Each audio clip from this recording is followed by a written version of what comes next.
بھائی نے نماز کے تعلق سے سوال کیا کہ دیکھیے نماز کے تعلق سے آپ سب کی حدیث ہے کہ جو نماز بیٹھ کر پڑھی جاتی ہے اس کا ثواب آدھا ہے کھڑے رہنے کے مقابلے میں، اور جو نماز لیٹ کر پڑھی جاتی ہے اس کا ثواب آدھا ہے بیٹھ کر پڑھنے کے مقابلے میں۔ یہ حدیث کے الفاظ ہیں۔ مطلب جب انسان کھڑے رہ کر نماز پڑھے، سمجھ لیجیے فار ایگزامپل 100 نیکیاں ملتی ہیں، تو اگر بیٹھ کر پڑھے تو 50 ملتی ہے، اور لیٹ کر پڑھے تو 25 ہی ملتی ہے نیکیاں اس کو۔ اسی لیے جوانی کی عبادت کو اتنا افضل کہا گیا، اس لیے کہ جوانی میں انسان کھڑا ہو سکتا ہے، بڑھاپے میں بیٹھ کر نمازیں پڑھنا پڑتی ہے۔ سمجھ رہے آپ؟ اور ایک بات اور غلط فہمی جو لوگوں کو ہے وہ یہ ہے کہ عورت بیٹھ کر نماز پڑھیں گی، کھڑے رہ کر نہیں پڑھیں گی، اور اکثر عورتیں بیٹھ کر نماز پڑھتی۔ بیٹھ کر نماز اگر عورت پڑھتی ہے تو آدھا ہی ثواب ملتا ہے اس کو۔ نماز سب کو کھڑے رہ کر پڑھنا ہے، کھڑے نہ رہنے کی صورت میں ہی اللہ بیٹھنے والی قبول کرے گا۔ جو کھڑے رہ کے پڑھ سکتا ہے اس کی بیٹھ کی نماز اللہ قبول ہی نہیں کرے گا۔ عبادت کھڑے رہ کر ہوں گی، نماز جو بتائی گئی جیسی، نہ کر سکے تو بیٹھ کر، نہ کر سکے تو لیٹ کر۔ ہمارے پاس ساری کی ساری عورتیں بیٹھ کر ہی نماز پڑھتی، کیوں؟ بولے عورت۔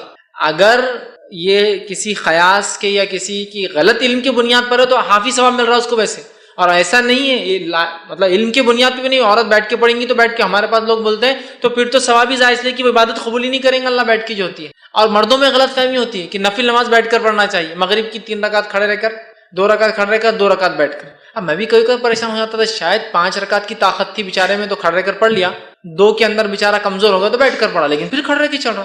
ارے پرابلم کیا ہے اس کا؟ بعد میں پتا چلا مجھے کہ یہ عقیدہ ہے لوگوں میں کہ نفل بیٹھ کر پڑھنا چاہیے۔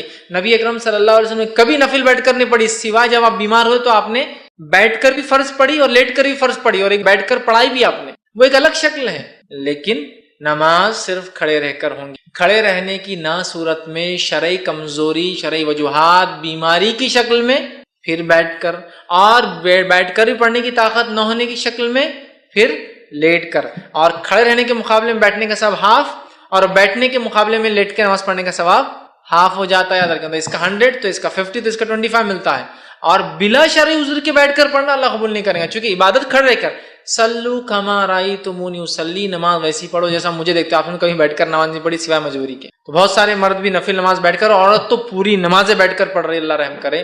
تو نماز کھڑے رہ کر ہی پڑھیں گے سوائے شرعی عذر کے کہ پھر آپ بیٹھ کر، سوائے شرعی عذر کے کہ پھر آپ لیٹ کر پڑھ سکتے ہیں، ورنہ اور اس پہ بھی ثواب کم اور کم ہوتا جاتا ہے۔ نبی اکرم صلی اللہ علیہ وسلم فرمایا، ابو سعید خدری رضی اللہ عنہ اس حدیث کے راوی فرماتے کہتے ہیں، جو کوئی جمعہ کے دن سورۃ الکہف کی تلاوت کرے تو اللہ تعالیٰ اس کے لیے 2 جمعہ کے درمیان جو ہے نور روشن کر دے گا۔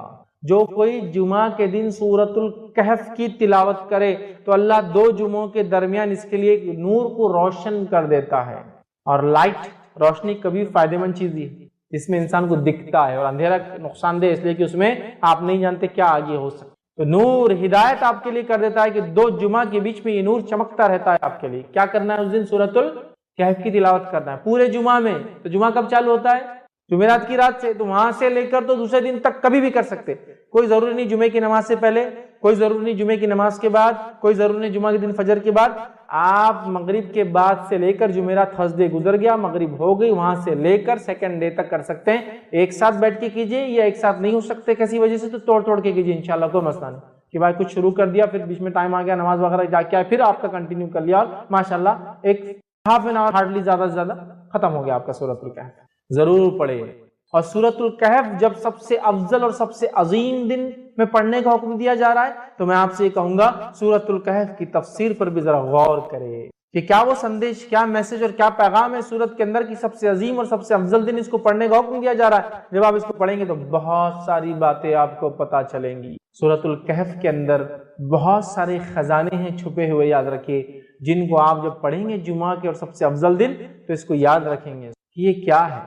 اس کی پہلی 10 آیتوں کی صرف فضیلت یہ ہے اس سورۃ الکہف کی کہ جو اس کو تلاوت کرتا ہے کس سے محفوظ رہیں گا؟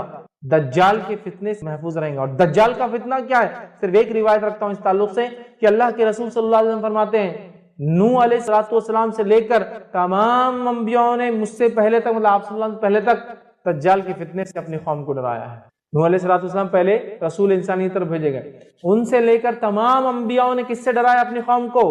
دجال سے۔ اور دجال کے فتنے سے بڑا کوئی فتنہ نہیں ہوا ہے، اس لیے تمام انبیاءوں نے ڈرایا ہے۔ اور صحابہ کو جب اللہ کے رسول صلی اللہ علیہ وسلم نے بات بیان کی، صحابہ کانپنے لگے اور ڈر گئے، کیونکہ وہ جانتے تھے آخری نبی کے بعد اس کا آنا تو طے ہے، لیکن ڈرانا پہلے نبی سے چالو، پہلے رسول ڈرا رہے ہیں اپنی قوم کو دجال کے فتنے سے، کتنا ڈینجرس فتنہ، اس سے بچنا پہلی 10 آیتوں کی فضیلت۔ کچھ نہ کچھ تو پیغام ہے ان 10 آیتوں میں. کھولیے اس پیغام کو، جائیے اس کی تفسیر اور اس کی گہرائیوں میں، پھر پتہ چلے گا کیا اسٹرانگ میسج اللہ دے رہا ہے، کیا سگنلز پاس کیے جا رہے. روز قیامت جو سب سے بڑا فتنہ آنے والا ہے اس سے بچنا ہے تو یہ ہے میرے طرف سے پیغام اور ہدایت. دیکھو، ڈیکوڈ کرو اس کے پیغاموں کو، ان میسیجز کو دیکھو، اس کی تفصیلات میں جاؤ، اس کی تشریح میں جاؤ، اس کی گہرائیوں میں جاؤ، اور اپنے آپ کو اور اپنے آنے والی نسلوں کو دجال کے فتنے سے بچا لو. وہ دجال جو عظیم آنے والا ہے سب سے بڑا، اس کے علاوہ چھوٹے موٹے دجال تو انشاءاللہ یوں نکل جائیں گے. سب سے بڑے فتنے کا اس کے اندر حل ہے 10 آیتوں میں. ایک روایت میں کہ پہلی 10 آخری 10 کی بھی الفاظ ہیں ایک حدیث کے اندر کہ آخری 10 بھی دجال کے فتنے سے نہ جاتے. سمجھا؟ سورۃ الکہف پڑھیے. نوجوانوں کے واقعے سے چالو ہوتی ہے جو اپنے رب پر ایمان لائے اور پھر وہ اپنی جانوں کو بچانے ایک گفا میں چھپ گئے. رب العزت نے ان کو نشانی بنا دی. جب اٹھے پتہ نہیں کتنے 100 سال بعد، عرصہ ختم ہو چکا تھا، لوگ ایمان لا چکے تھے. یہ ایمان لائے تھے، کوئی ایمان والا نہیں تھا. جب یہ اٹھے دینوں سے تو سب ایمان والے تھے. لوگوں نے پہچان لیا، کہا اچھا تم تو وہ تمہارے قصے مشہور تھے، لوگ بولتے تھے کچھ نوجوان چلے گئے، وہ تم پہچان لیا. لوگ پڑھیے سورت. اس دن خاص کیا ہوتا ہے جب یہ پڑھ لیتے ہیں آپ تو ایک جمعہ سے دوسرے جمعہ ایک نور آپ کے لیے روشن کر دیا جاتا ہے. یہ سورۃ الکہف کی فضیلت ہے خاص طور سے جمعہ کے دن پڑھے جانے کے لیے. ٹھیک ہے، آئیے اب اس اوپر والی حدیث میں ایک جو نقطہ ہم کو اضافی ملا، اس سے پہلے کی حدیث میں بھی سیم تھا. آدم علیہ السلام پیدا کیے گئے، توبہ کیے، جنت میں ڈالے گئے، دنیا میں بھیجے گئے، انتقال ہوا اسی دن. یہ باتیں تو پتہ چل گئی ہم کو، لیکن ایک اضافی چیز تھی اس کے اندر. وہ یہ تھی اس میں ایک گھڑی آتی ہے، ایک ٹائم ہے جس میں مانگی گئی دعا اللہ رد نہیں کرتا سوائے حرام چیز نہ مانگی جائے. آئیے اس کے تعلق تھوڑی سی تفصیلات دیکھتے ہیں. ابو داؤد کی روایت ہے، نبی اکرم صلی اللہ علیہ وسلم فرما کہا جمعہ کا دن 12 ساعت میں جو ہے 12 گھڑیاں اس کے اندر ہوتی ہے. 12 پارٹس جس کو بول لیجیے عام زبان میں. ٹھیک تو اللہ کے رسول صلی اللہ علیہ وسلم فرماتے جمعہ کے دن میں 12 ساعت ہے، 12 گھڑیاں ہیں. 12 گھڑیاں ہیں یا 12 گھڑیوں کا ہوتا ہے. اس میں ایک گھڑی ایسی ہے کہ مسلمان اس گھڑی کو پا کر اللہ سے جو مانگتا ہے تو اللہ اسے ضرور دیتا ہے، لہذا اسے تم عصر کے بعد آخر گھڑی میں تلاش کرو. جمعہ کا دن 12 گھڑیوں میں آپ نے فرما رہے تقسیم ہوتا ہے. اس میں ایک گھڑی ایسی ہے جس گھڑی کے اندر جس گھڑی کے اندر جو مومن دعا مانگتا ہے اللہ اس کی دعا کو رد نہیں کرتا ہے، اور اس گھڑی کو تم عصر کے بعد تلاش کرو. یہ آپ سے فرماتے ہیں اور تم عصر کے بعد آخری گھڑی میں اس کو تلاش کرو. تو گویا جمعہ پورا دن ہے، پورے دن میں عصر کے بعد سے لے کر، اور ہم جانتے ہیں نا دن کب بدلتا ہے، تو میں سمجھ رہا ہوں علم ہوگا، دن مغرب سے بدلتا ہے اسلام میں. رات کے 12 بجے کے چکر میں مت جائیے. ٹھیک ہے، مغرب سے دن بدلتا ہے. اس کی دلیل کیا ہے؟ بہت زیادہ تفصیلات میں نہیں جاؤں گا. جب رمضان کا مہینہ آتا ہے تو پہلے کیا پڑھتے ہیں؟ تراویح، اور بعد میں روزہ رکھتے ہیں نا. تو مغرب ہوتے ہی چاند دکھ کیا رہے، رمضان شروع ہو گیا، اب تراویح ہوں گی آج. سمجھے آپ؟ ٹھیک ہے، تو مغرب سے شروع ہوتا ہے. اسی لیے جمعہ سے ایک دن پہلے کو اردو زبان میں کیا بولتے ہیں؟ جمعرات. جمعہ کی رات آنے والی ہے، آگاہ ہو جاؤ. ٹھیک ہے، اسی لیے اس کو بولتے ہیں جمعرات، کہ جمعہ کی رات ابھی آ جاتی. یہ دن اہتمام کرو اس کا، ابھی سے پالو. تو گویا جمعرات کی رات، تھرسڈے کے دن مغرب سے جمعہ شروع ہوتا ہے، اسی لیے اس کو اردو میں جمعرات بولتے ہیں. جمعہ کی رات آج آ جاتی ہے ایک دن پہلے، پھر جمعہ آتا ہے. اب جمعہ کے دن عصر کے بعد آپ سے فرمایا اس کو تلاش کرو. تو جمعہ کے دن عصر کے بعد بولے تو دن کب ختم ہوتا ہے؟ مغرب میں. مغرب سے کیا لگیں گا؟ یوم السبت، ہفتہ لگ جائیں گا، سنیچر لگ جائیں گا. ٹھیک ہے، تو گویا عصر سے مغرب کے بیچ میں ہے. اس گھڑی میں مانگی گئی دعا کو اللہ رد نہیں کرتا سوائے حرام چیز نہ مانگی جائے. ڈن. بہت سارے لوگ مصیبتوں سے، بیماریوں سے، تکلیفوں سے، پریشانیوں سے، جسمانی پریشانیوں سے، گھریلو پریشانیوں سے، مالی پریشانیوں سے پریشان ہیں. بس اٹھا لیجیے اس دن کا فائدہ، منا لیجیے اس دن کو، حقیقت میں منا لیجیے اپنے رب کو، کروا لیجیے اپنی دعا قبول. رد نہیں کرتا اللہ مومن کی دعا سوائے حرام چیز نہ مانگنا. تو آپ سے فرماتے ہیں اللہ ضرور دیتا ہے، لہٰذا اسے تم عصر کے بعد آخری گھڑی میں تلاش کرو. تو دیکھیے آپ کتنی فضیلت ہے اس یوم الجمعہ کی، جمعہ کے ایک دن کی. یاد رکھیے. تو آپ کوئی انسان یہ گھڑی کو کبھی غلطی سے بھی ضائع نہ ہونے دیں، خوب فائدہ اٹھائے اس گھڑی کا. یاد رکھیے. ٹھیک ہے، تو اللہ تعالیٰ نے جمعہ کے دن میں بھی عصر کے بعد کے وقت کوئی خاص فضیلت دی تھی جمعہ کے دن کے، تاکہ اس میں کیا جائے عمل بہت بہترین ہوتا ہے، دعا کے اعتبار سے قبول ہو جاتا ہے. اور جمعہ کب سے چالو ہوتا ہے میں تفسیر رکھ چکا ہوں. یہ تھرسڈے کے دن مغرب سے سورج غروب ہونے سے لے کر فرائیڈے کے دن سورج غروب ہونے تک چلتا ہے. اس کو اردو میں جمعرات کی رات، جمعرات ہی ایکچولی وہ جمعہ کی رات ہی ہے، جمعرات کی رات سے لے کر ہفتہ لگنے سے پہلے جمعہ کی مغرب تک ہوتا ہے، یاد رکھ. ٹھیک، تو اس میں پالے. اسی طرح جو ہے ابو داؤد اور حاکم اور نسائی کی روایت ہے، اس روایت کے اندر ہے اسے عصر کے بعد آخری ساعت میں تلاش کرو. تو گویا عصر کے بعد آخری حصے میں یہ وقت آتا ہے جس میں ہم خوب دعائیں کریں، یاد رکھیں. تو یہاں پتہ چلا کہ عصر کے بعد ہم کو یہ دعا کرنا چاہیے. اب آئیے ایک اور فضیلت اس دن کی کیا ہے. الحمدللہ ہم تمام مرد اور خواتین اس خطبہ جمعہ کے لیے جمع ہوئے ہیں. انشاءاللہ عزیز اس مختصر سے وقت میں جس ٹاپک اور جس عنوان پر ہم بات کریں گے وہ ہمارا جو کڑی اور سلسلہ چلا تھا امت مسلمہ کو درپیش چیلنجز اور اس کا حل کیا ہے. اس چیلنج کے اندر آج 10واں اور آخری چیلنج میں آپ کے سامنے رکھنے کی کوشش کروں گا جو امت مسلمہ جو ہے فیس کر رہی ہے، جو امت مسلمہ جس کے سامنے جو کھڑا ہے. اور یہ بڑا اہم چیلنج ہے، یاد رکھیے، اس لیے کہ کہیں نہ کہیں اب آج جس چیلنج کی ہم بات کریں گے یہ 10واں اور آخری ہے، لیکن اس کا تعلق ہر اس پوائنٹ سے تھا جو ہم نے اب تک دیکھا ہے.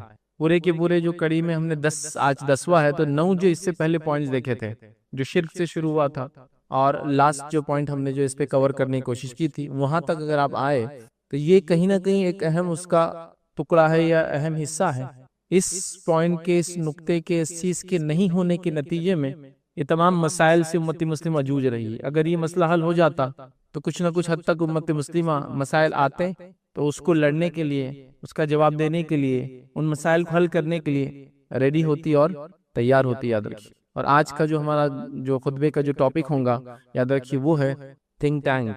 تھنک ٹینک مطلب یہ ہوتا ہے کہ کسی بھی قوم اور امت کے پاس ایسے لوگ اور افراد ہوتے ہیں جو اس پہ کوئی مصیبت، تکلیف، دکھ، پریشانی یا فیوچر میں امت کیا کریں گے، مستقبل میں امت کیا کریں گے، اس کے بارے میں وہ پہلے سے پالیسی بنا لیتے ہیں، گائیڈ لائنز بنا لیتے ہیں، طریقہ کار بنا لیتے ہیں، جسو کہتے کیسے ان مسائل سے جوجیں گی، امت کیسے گزریں گی اور آگے بڑھیں گی. وہ پہلے سے وہ ساری چیزیں امت کے سامنے رکھ دیتے ہیں.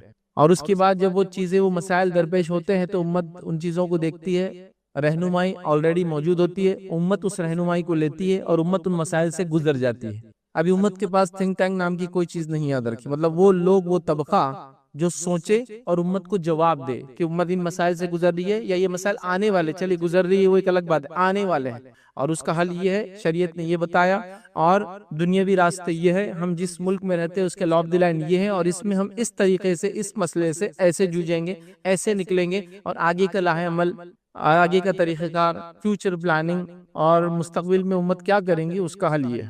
لیکن امت مسلمہ کے پاس ایسی کوئی چیز نہیں. یاد رکھیں، یقیناً جو بات میں کہہ رہا ہوں یہ کوئی نئی چیز نہیں. یاد رکھیں، نبی اکرم صلی اللہ علیہ وسلم جب تک دنیا میں تھے تو اللہ رب العزت آپ کو وحی کے ذریعے گائیڈ کرتا تھا. تو اب نبی اکرم صلی اللہ علیہ وسلم دنیا سے جانے والے تھے، سلسلہ وحی کا رکنے والا تھا، تو اللہ کے رسول صلی اللہ علیہ وسلم نے ہم کو الٹرنیٹ کیا دیا تھا؟ اللہ رب العزت نے ہم کو کیا دیا کہ نبی اکرم صلی اللہ علیہ وسلم کے دنیا کے جانے کے بعد ہم لوگ کیسے کریں گے کام. ایشوز، مسائل، پرابلمز تو آنے والے ہیں، آگے بھی آتے رہیں گے، تو سلوشن کیا ہے اس کا، کیسے نکالیں گے ہم؟ تو اللہ رب العزت نے نبی اکرم صلی اللہ علیہ وسلم کی حیات میں ہی وہ طریقہ کار بتا دیا تھا. یاد رکھیں کہ امت اپنے مسائل کیسے نکالیں گی. اور وہ آیت کا ایک حصہ ہے جو میں نے آپ کے سامنے تلاوت کی. اللہ رب العزت یاد رکھیے اس آیت کے اندر سورہ آل عمران سورہ نمبر 3 اور آیت نمبر 159 اس میں اللہ فرماتا ہے اور کہتا ہے، جو آیت میں نے تلاوت کی تھی، اللہ فرماتا ہے وَشَاوِرْهُمْ فِي الْأَمْرِ. اے نبی صلی اللہ علیہ وسلم جب کوئی مسئلہ ہو جائے تو ان صحابہ کے ساتھ بیٹھ کے مشورہ کر لینا. وَشَاوِرْهُمْ فِي الْأَمْرِ مطلب اب آگے کیا پلاننگ کرنا ہے، آپ صحابہ کے ساتھ بیٹھنا اور اس کو پلان کر لینا. فِي الْأَمْرِ فَإِذَا عَزَمْتَ فَتَوَكَّلْ عَلَى اللَّهِ اور جب آپ کوئی فیصلے پہ پہنچ جائے، جب کوئی آپ مصمم ارادہ پھر کر لے، جو مشورہ آ جائے گا اس بیسس پہ جب آپ کو فیصلہ کر لے، پھر اللہ پر توکل کر لینا، اس کے بعد اللہ پر بھروسہ کر لینا. ان اللہ یحب المتوکلین، اس لیے کہ اللہ تعالیٰ اس پر توکل کرنے والوں کو پسند کرتا ہے. آگے بات تو کیا کہا، مشورہ کر لینا. نبی اکرم صلی اللہ علیہ وسلم ہے اور ایک قلعے کا جو ہے گھیراؤ کیا جا رہا ہے، یہودیوں کا قلعہ ہے، نبی اکرم صلی اللہ علیہ وسلم جس سے موجود ہے، اور آپ صلی اللہ علیہ وسلم صحابہ سے کہتے ہیں کہ فلاں جگہ ہم پڑاؤ ڈالیں گے. ایک صحابی کہتے ہیں کہ اللہ کے رسول صلی اللہ علیہ وسلم میرا مشورہ ہے کہ پڑاؤ یہاں نہیں وہاں ڈالیں گے. کہا کیوں؟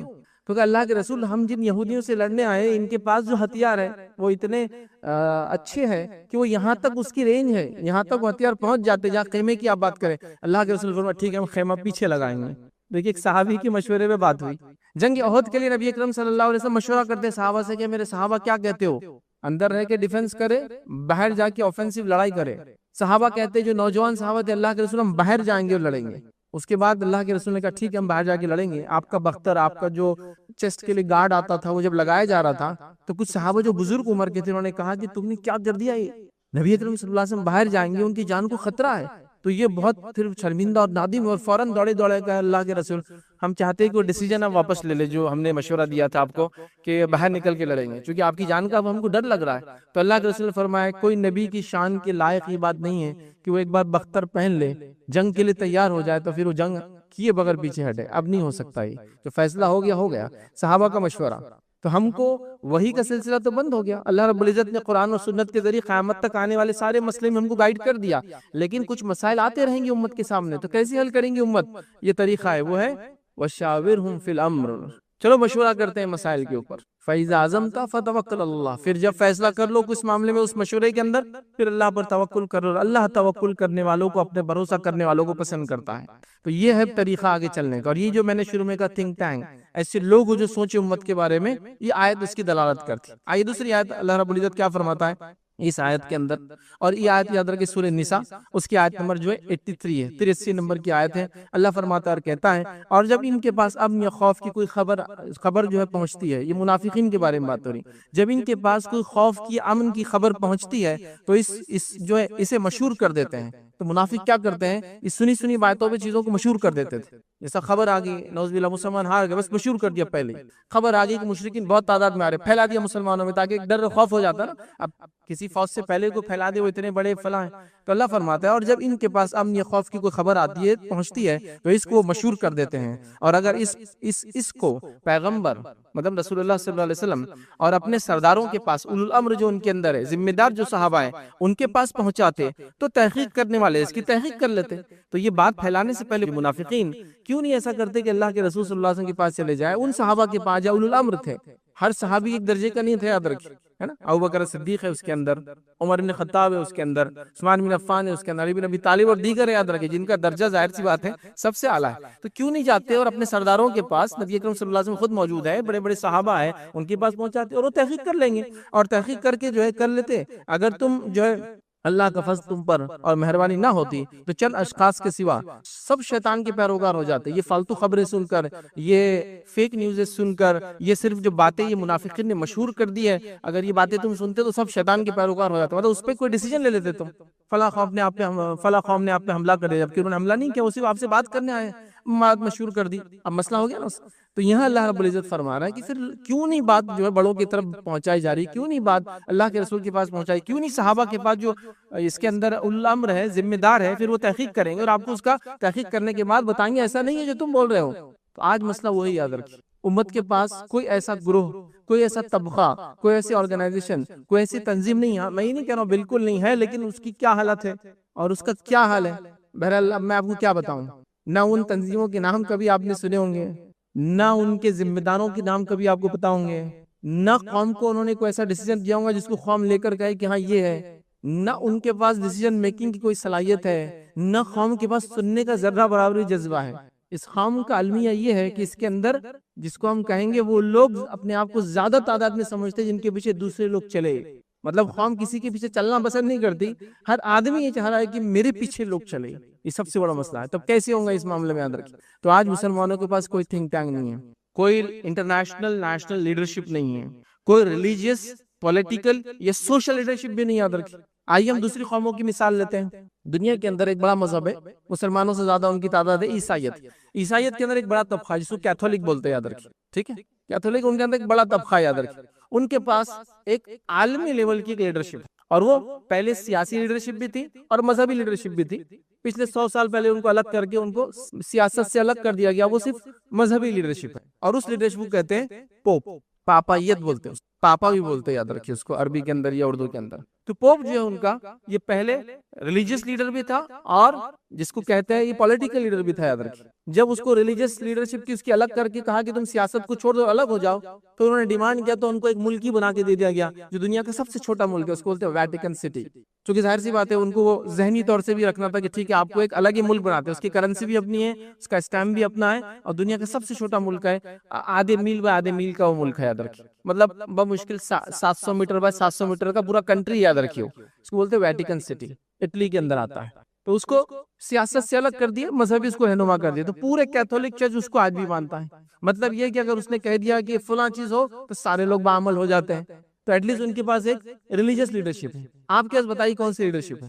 اگر آپ یہ کہتے ہیں کہ ہم جو حرم کے امام کو جو لیڈر مان لیں گے تو ہم میں سے تو ایک بڑا طبقہ کہتا ہے وہ تو کافر ہے، تو وہ ظاہر سی بات ان کی لیڈرشپ کیسی ہوں گی؟ ایک بڑا مسلمانوں کا طبقہ کہتا ہے کہ ان کے پیچھے تو نماز ہی نہیں ہوتی، حج عمرے کو جاتے ہیں تو الگ سے نمازیں پڑھتے ہیں. تو اب وہ لیڈرشپ بھی فیل ہو گئی. اب کس کو آپ لیڈر مانیں گے؟ مطلب ویٹیکن سٹی ان کا ایک چرچ ہے، اس کی ایک بہت مقدس جگہ ہے ان کے اعتبار سے، تو وہ اس کے لیڈر کو دنیا کا عالمی لیڈر مانتے ہیں. آپ کے پاس کیا ہے؟ آپ تو حرم کے امام کو مسلمان نہیں ماننے کو تیار. اکثر لوگ ان کے پیچھے نماز نہیں ہوتی، وہ تو فلاں ہے. اور مطلب آپ کا اور ہم امت مسلمہ اکثریت کا یہ کہنا ہے کہ نعوذ باللہ اللہ تعالیٰ اپنے گھر کی بھی حفاظت نہیں کر پایا اور وہاں ایسے لوگوں کو مسلط کر دیا جن کے پیچھے میری نماز ہی نہیں ہوتی. اللہ اللہ، اب کیا کریں گی امت بتائیے؟ تو امت کا یہ حال ہے. تو یہ ہوا ریلیجس لیڈرشپ. اب سیاسی لیڈرشپ تو مجھے بتانے کی ضرورت نہیں ہے آپ کو. عالمی سطح پر کس کو بتائیں گے آپ کہ یہ ہمارا رہنما ہے؟ میں دیگر دنیا کے ممالک کے 50 بڑے بڑے ایسے اشخاص کے نام لے سکتا ہوں کہ آپ کہیں گے ہاں یہ عالمی لیڈر ہے. ان کو دیکھ کے لگتا ہے کہ ملک اور ملت کے لیے انہوں نے اور اپنے اسٹیٹ کے لیے کچھ نہ کچھ کیا. ایک فہرست ہے بھائی، ایک لمبی، مطلب اتنی لمبی ہے یہود و نصارہ کی اور دیگر اقوام عالم کی کہ میں اس کو گنا بھی نہیں سکتا ہوں. آپ کو ایسا بتائیے چلیے مسلمان دنیا کے اندر، عالم اسلام جس کو عام زبان میں کہتے ہیں، مسلم دنیا کے اندر، جس کے اندر کم و بیش 50 سے زائد 56 سے 57 ملک ہیں، ان 56 سے 57 ملک کا ایک رہنما بتائیے جس کو آپ کہیں گے یہ ہمارا پولیٹیکل لیڈر ہے یا یہ سیاسی فکر ہم سمجھتے ہیں اور یہ سیاسی فکر صحیح ہے. بتائیے آپ. ہر طبقہ دوسرے طبقے کو جو ہے کافر، منافق اور ان کے پیچھے تو نہیں چلا سکتا. تو آپ کے پاس نہ ریلیجس لیڈرشپ باقی رہی، نہ سوشو پولیٹیکل لیڈرشپ باقی رہی. مطلب وہ رہنمائی یا وہ لوگ جن کو آپ سوچیں کہ ہاں یہ سوچتے ہیں ہمارے بارے میں اور یہ چاہتے ہیں، بلکہ عالمی سطح پر ہمارے ممالک کا یہ حال ہے. یہ تھنک ٹینک نہیں ہونے کا نتیجہ یاد رکھیں. نبی اکرم صلی اللہ علیہ وسلم، خلفاء راشدین، صحابہ کا دور 110 ہجری تک چلا، یاد رکھیں. صحابہ کا دور، تابعین کا دور کم 250 سال، اس کے تبع تابعین کا دور یاد رکھیں. ان ادوار کے اندر آپ دیکھیں گے مسلمان دنیا کے لیڈر تھے، یہ پالیسی میکر تھے، دنیا ان کے مطابق چلتی تھی، یہ دنیا کے حاکم تھے. یاد رکھیں دنیا جو بستی تھی اس زمانے میں وہ میجر حصہ ان کے پاس تھا. مطلب جس پہ دنیا بستی تھی، ہیومن سیویلائزیشن جہاں جہاں تھی، جہاں بستی تھی، وہ سب ان کے کنٹرول میں تھا. یاد رکھیے سمجھ لیجئے آپ صلی اللہ علیہ وسلم دنیا جانے کے 200 سال بعد کا یہ حال ہے.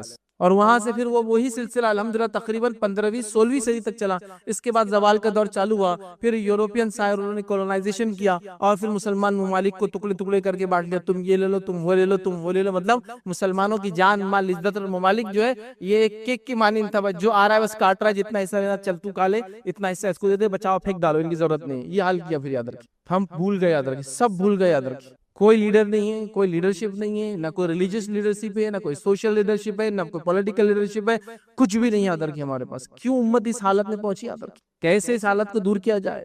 فیوچر پلاننگ کیسی کریں گے امت بتائیے. کل کیا ہونے والا آپ کیسے وہ کریں گے. فلاں مسئلہ آ گیا، کسی کو پتہ بھی نہیں مسئلہ کیا ہے. تعجب کی بات یہ ہے اب کیسے سمجھائے.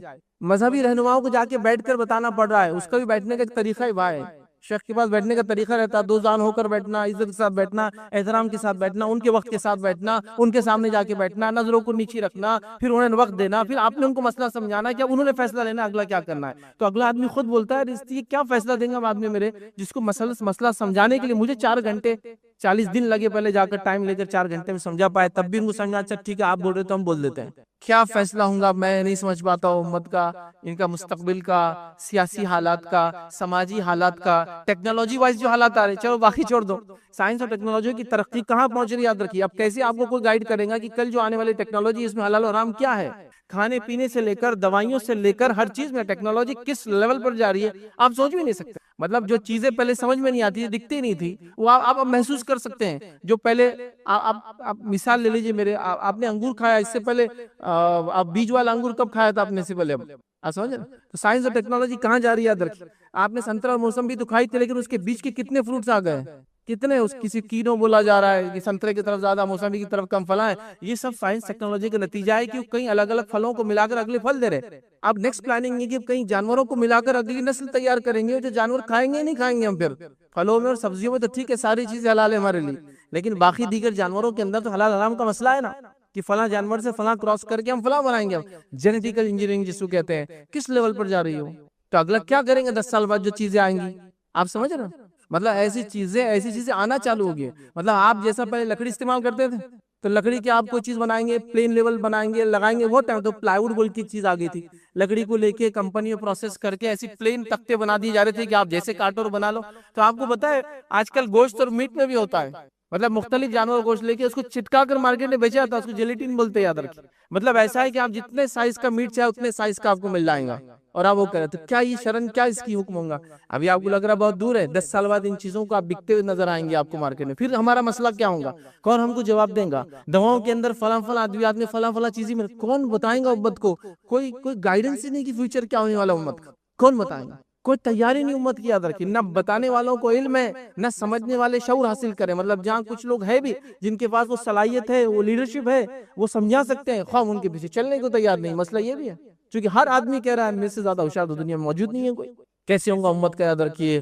اب اس کے بعد جب لیڈرشپ ختم ہو گئی، یاد رکھیے تھنک ٹینک نہیں رہا ہمارے پاس، انٹلیکچوئلس ہمارے پاس نہیں رہے، ان لوگوں نے آرگنائزیشن کریٹ نہیں کی، تو ہمارے پاس کوئی پالیسی نہیں رہی. یاد رکھیے کہ ہم کیسے جئیں گے، کیا کریں گے، کیا کھائیں گے، کب کھائیں گے، کب نہیں کھائیں گے، کیا پڑھیں گے، کیا نہیں پڑھیں گے، کہاں بچوں. معصیت اللہ جن چیزوں سے ناراض ہوتا ہے ان کو ڈٹ کر کرتے ہیں. دنیا جن چیزوں سے ناراض ہوتی ہے اس کو چھوڑنے کی کوشش کرتے ہیں. مطلب اللہ جس سے ناراض ہو اس کی اتنی فکر نہیں ہوتی کہ اس کے چھوڑنے سے کیا ہوگا. دنیا اگر ناراض ہوتی ہے، حکومت اگر ناراض ہوتی ہے، ڈپارٹمنٹ اگر ناراض ہوتے ہیں، ہے نا، تو پھر ہم اس کے لیے سب کچھ کرتے ہیں. جیسا کہ میں یہ چاہتا ہوں کہ انکم ٹیکس میرے اوپر ریٹ نہ ڈالے، تو لہٰذا میں انکم ٹیکس ڈپارٹمنٹ کو وقتاً فوقتاً تمام وہ چیزیں فراہم کرتا رہتا ہوں اور ٹیکس پے کرتا رہتا ہوں. لیکن وہ خوف جو انکم ٹیکس ڈپارٹمنٹ کے تعلق سے دل میں ایک نظر آ رہا ہے، اتنا خوف زکوٰۃ کے معاملے میں نظر نہیں آتا ہے کہ اگر زکوٰۃ نہیں دوں گا تو جو ہے کائنات کا بنانے والا مالک میری پکڑ کرے گا. مطلب گویا انکم ٹیکس سے اس لیے ڈر لگتا ہے کہ ڈپارٹمنٹ پکڑ لیں گا، مال پر ہاتھ ڈالیں گا، ہے نا، عزت پر بات آ سکتی ہے، لوگ جب گرفتار ہو کے جائیں گے نہیں پے کرتا تھا، ہے نا. لیکن یہی ڈر کبھی اللہ کے معاملے میں نظر نہیں آتا کہ اگر ہم زکوٰۃ برابر نہ دے تو اللہ بارش کو روک دیں گا، اللہ ہمیں جو نقصان پہنچائیں گا، ہماری جان و مال کی حفاظت جو اللہ چھوڑ دیں گا. یاد رکھیں جس مال کی زکوٰۃ دی جاتی ہے اللہ اس کی حفاظت کرتا ہے، تو وہ ڈر نظر نہیں آتا. تو میں یہ کہنا چاہ رہا ہوں کہ آج دنیا کے بہت سارے خوف ہمارے دل میں ہیں، آج دنیا کی بہت سارے ڈر ہمارے دل میں ہیں، لیکن جیسا ڈر اللہ سے ہونا چاہیے، جیسا ڈر جہنم سے ہونا چاہیے جو اللہ رب العزت نے بنائی ہیں، جیسا ڈر اللہ کے غضب سے ہونا چاہیے کہ کہیں اگر ہم گناہ اور معصیت کے کام زندگی میں نہ چھوڑے تو اللہ غضب کریں گا، اللہ سخت پکڑ کریں گا، اللہ سخت پرسش کریں گا، اللہ جو ہم سے سوال کرنے والا ہے. اتنا ڈر نظر نہیں آتا جتنا دنیا کے معاملات میں ٹیچر کیا سوال کریں گا، ایگزام میں پیپر میں کیا آ جائیں گا، ڈپارٹمنٹ کیا مجھے فلاں کریں گے، اگر یہ کام نہیں کروں گا تو اس کا اثر میری تجارت پر ایسا آئے گا. تو ہم دنیا کے سارے ڈر اپنے دل میں لیے ہوئے سوائے اس ڈر کے جو اللہ کا ڈر ہمارے دل میں ہونا چاہیے. اور یہ بہت اہم چیز ہے یاد رکھیے، خشیت الہی جس کو ہم اللہ کا ڈر.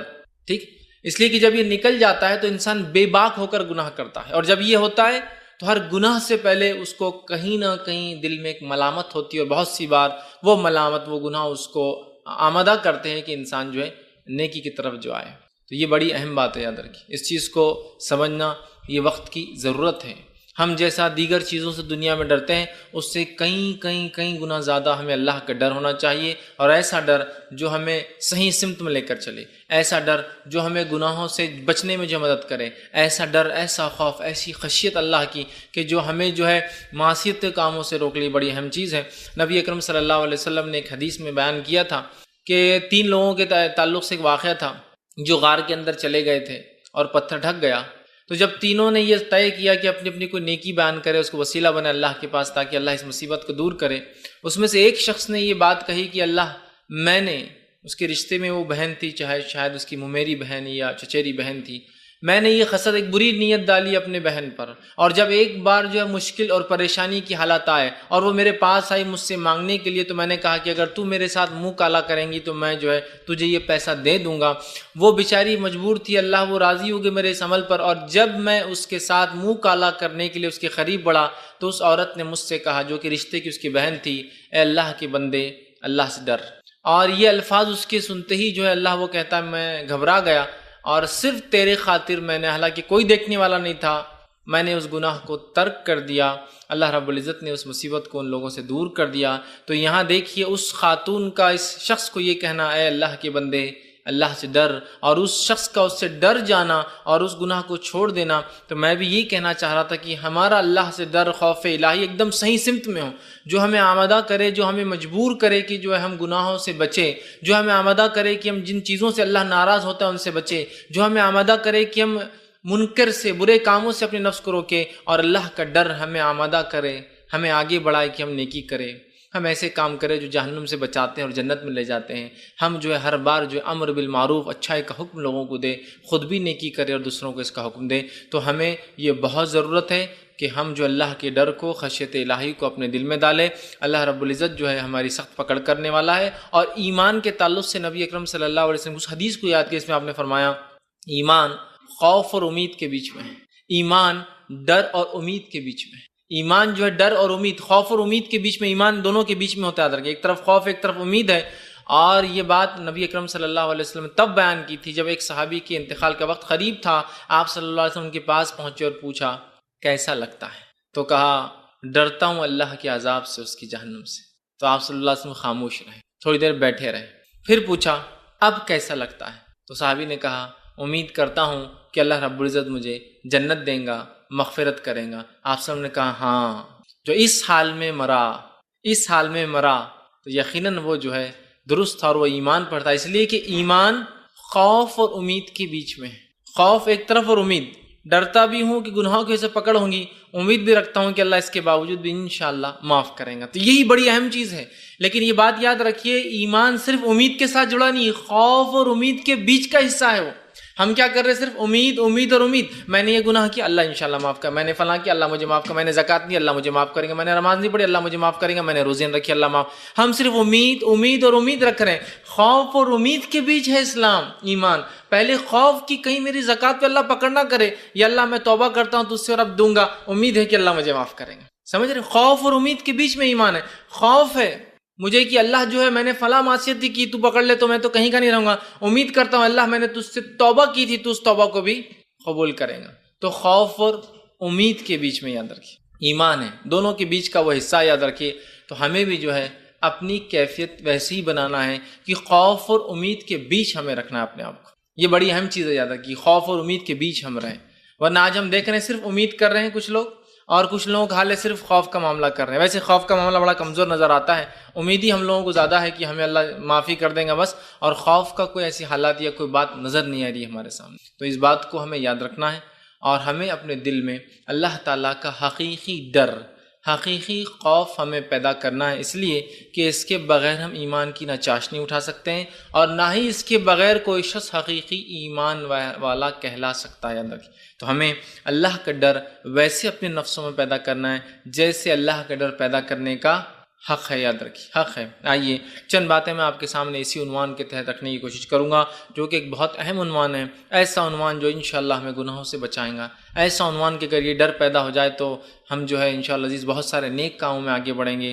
اور معصیت کے اور برائی کے کاموں سے اپنی نفس کو روکتے رہیں گے۔ اللہ رب العزت نے اسی بات کو یوں فرمایا اپنی کتاب کے اندر، سورہ سجدہ سورہ نمبر 32 آیت نمبر 15 سے لے کر 17 میں اللہ نے مومنوں کی کچھ صفت بیان کی۔ آئیے اس صفت کے بارے میں اللہ کیا فرماتا دیکھیے۔ اللہ فرماتا ہے انما یؤمن بآیاتنا الذین اذا ذکروا بها خروا سجدا وسبحوا بحمد ربهم ولا یستکبرون۔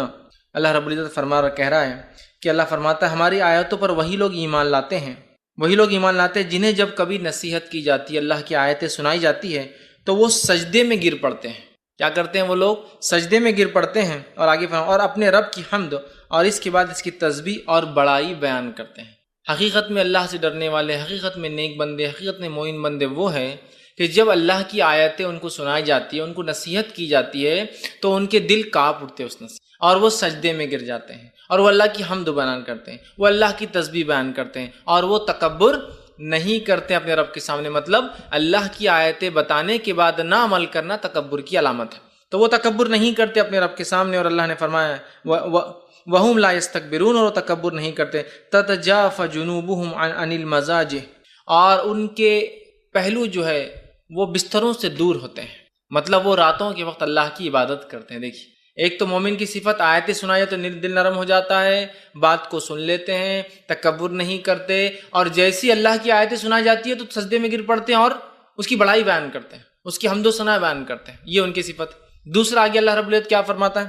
اور ان کے پہلو بستروں سے الگ ہوتے ہیں، مطلب رات کی نماز قائم کرتے ہیں تو بستروں سے الگ رہتے ہیں۔ پھر فرمایا جو ہے مزہ، یدعون ربهم خوفا وطمعا، اور اپنے رب کو وہ آواز دیتے ہیں، دعائی دیتے ہیں، دعا کرتے ہیں، پکارتے ہیں۔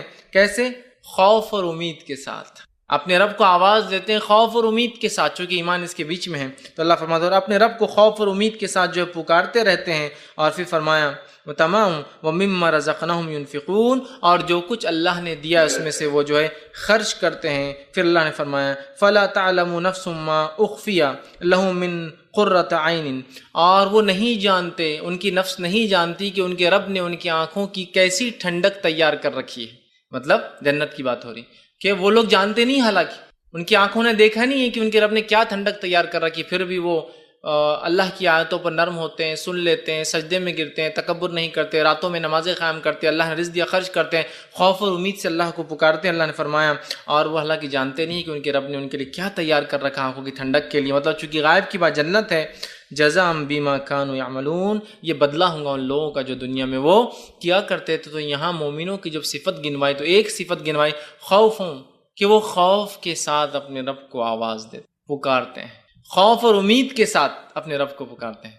ٹھیک، تو ہمیں بھی اس بات کو سمجھنا ہے کہ اللہ کا ڈر، خشیت الہی ایک بڑی اہم چیز ہے، اور اپنی نفسوں میں ہمیں پیدا کرنا ہے، اپنی اولاد کی تربیت اس پر کرنا ہے، اپنے آپ کو اس کے لیے تیار کرنا ہے۔ ورنہ اگر یہ پارٹ، یہ حصہ نکل گیا تو جس بے باکی سے آج دنیا کی محبت کا اظہار کرتے ہیں، دنیا کے پیچھے بھاگ رہے ہیں، وہ کبھی ختم ہونے والی، یاد رکھیے۔ جب تک کہ انسان اللہ کا ڈر حقیقی معنوں میں اپنے دل میں نہ ڈال لے، جیسا کہ صحابہ، تابعین، تبع تابعین کی ہم زندگی دیکھیں، سلف صالحین کی، حقیقت میں وہ اپنے رب سے ڈرنے والے تھے اور خوف اور امید کے ساتھ اپنی زندگی جیتے تھے۔ آج افسوس کی بات ہے ہم صرف امید امید امید اور امید کے ساتھ جی رہے ہیں، جبکہ خوف اور امید دونوں کے بیچ میں ایمان ہے۔ خالی امید کے ساتھ ایمان جڑا نہیں ہے، خوف بھی ہو امید بھی ہو، اس دونوں کے بیچ میں ایمان ہے۔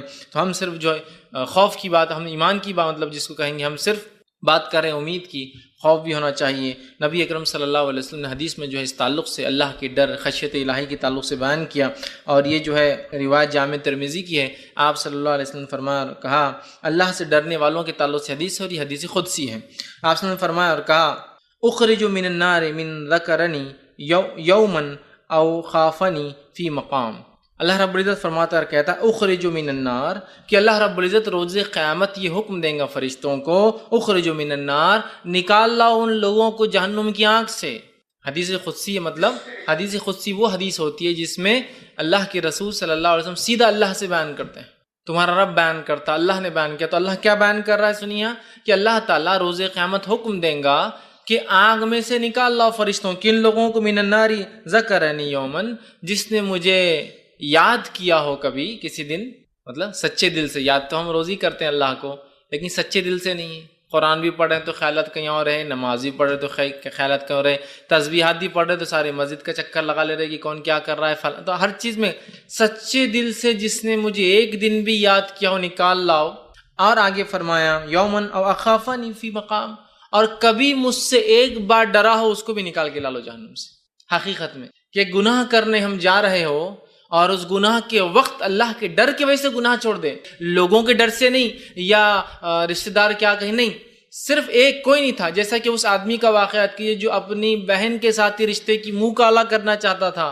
وہ عورت نیک تھی لیکن مجبور تھی، اس نے آخر میں کہا جب آدمی بڑھنے لگا، اے اللہ کے بندے اللہ سے ڈر، اور وہ آدمی پیچھے ہٹ گیا۔ یہ اللہ کا ڈر ہے، یہ بڑی اہم بات ہے، یاد رکھیے، یہ بڑی اہم بات ہے۔ تو اللہ کا ڈر، یا پھر یوسف علیہ السلام کو یاد کیجئے، جب جو ہے اس عورت نے یوسف علیہ السلام کے ساتھ منہ کالا کرنا چاہا، جسے مصر کی جو ہے بیوی نے، تو یوسف علیہ السلام کو کوئی دیکھنے والا نہیں تھا، بس اللہ کا ڈر، خشیت الہی، کہ وہاں سے بھاگ کھڑے ہوئے اور اپنے آپ کو انہوں نے